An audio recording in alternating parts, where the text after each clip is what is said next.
Yo guys, so in this video I wanted to go over a really quick tip that you all can really quickly implement in both your conventional deadlift setup, but even more specific to the sumo deadlift. And this is going to be determining how much you should evert your toes, which is going to be like what angle are you pointing your toes out at. Now, something that people obviously with sumo deadlift, people are going to be pointing their toes out just by the nature of the stance. That's very, very common. But one of the biggest mistakes that I see with conventional deadlifters is that they have their feet facing straight forward.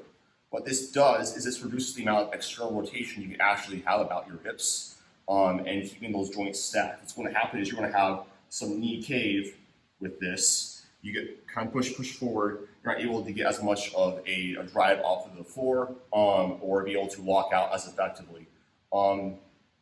Something that you really want to do on conventional deadlift is have a very, very slight degree of toes pointing out. So instead of going straight forward, just slightly point your toes out just a little bit and think about rooting your feet. And then this is also another really, really big key with both sumo and conventional is that whatever angle that your feet are pointing out at is the direction in which you want to push forward off the floor. Basically, with how you want to push off the floor is in the direction of your toes while using your lats and your spine erectors to help keep the bar real close to you and maintain a good spine angle so that you can have a good lockout.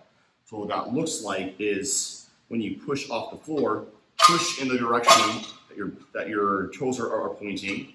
Keep that big toe pressure on conventional, and then you want to think about just standing straight up from that point.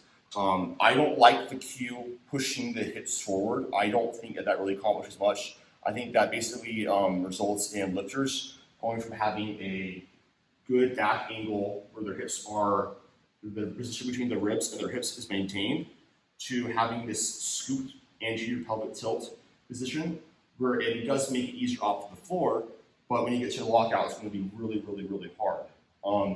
So the cue hips is one of those cues that needs to die, in my opinion.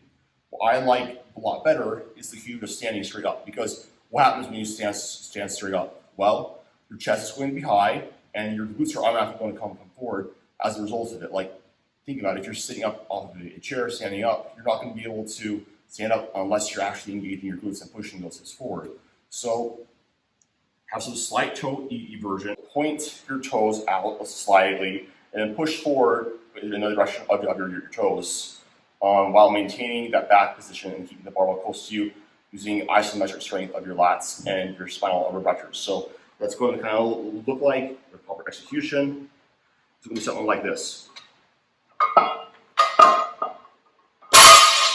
Now, this gets a little more complicated with sumo, because usually with stance width for conventional, it's going to be about shoulder width or maybe slightly inside of it, depending on where you get the most leverage. For sumo deadlifters, this is going to have to do with how wide that you have your stance width is mainly going to do with your angle of inclination between your hips and your femurs. And this is not something that you're going to know unless you have an X-ray or like an MRI, but a really good way of knowing if you have a really big degree of angle of inclination.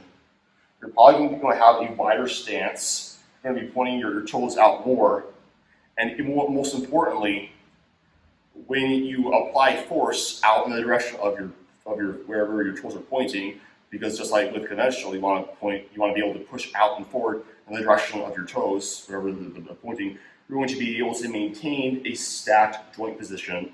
You're not going to have this weird hip cave or the weird, valgus about the knee, and where your knees kind of cave in, and you have this really weird effect.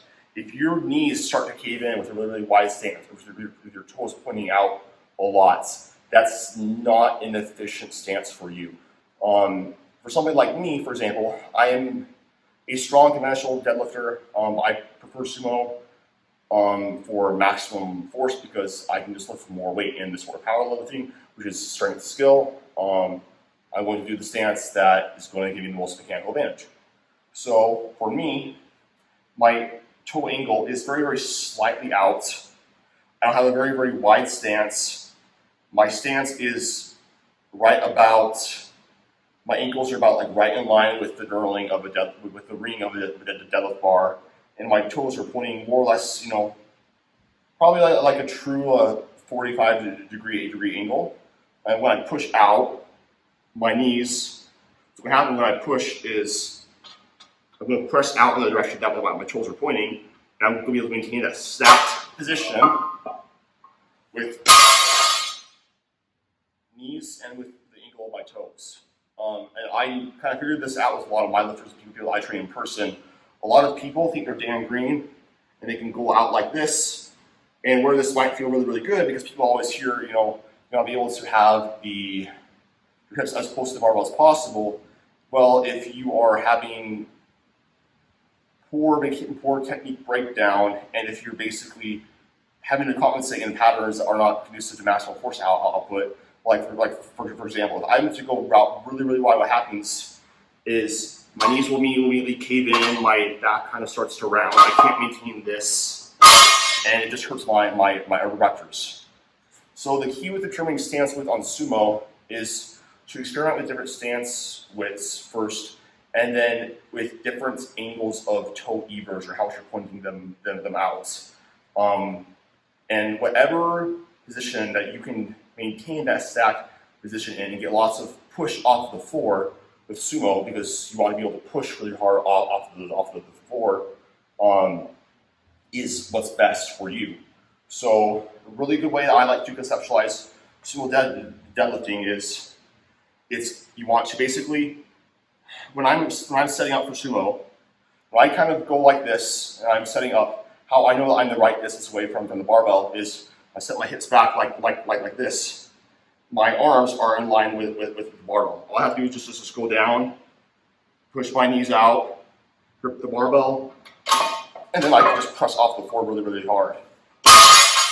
If you're too close to the bar, you're going to be over the bar. When you actually hinge back at your hips, you're going to be too far forward, or if you're too far behind, you're going to be behind the barbell.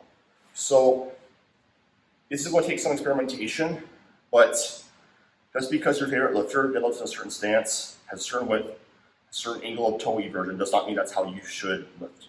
So find whatever stance width is most efficient for you, that you can provide the most force output, and have this, that's basically the whole purpose of good technique in strength sport. That is repeatable, safe enough positions that you're strong in are repeatable over time, that have the most force outputs.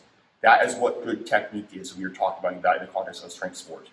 So yeah, make sure that you're pushing out in the angle of your toes forward. Make sure that you experiment with the different angles. And if you find that you're not able to maintain a stacked position and your knees start to cave in with your stance width, or they're not following your toes when you start to push out, well, you should probably change up your width and probably have a little more of a forward facing toe angle, or have a little slightly closer stance width. Yeah. Hopefully you guys like the video. If you guys like it, please make sure to like it. Talk to you guys in the next one. Peace.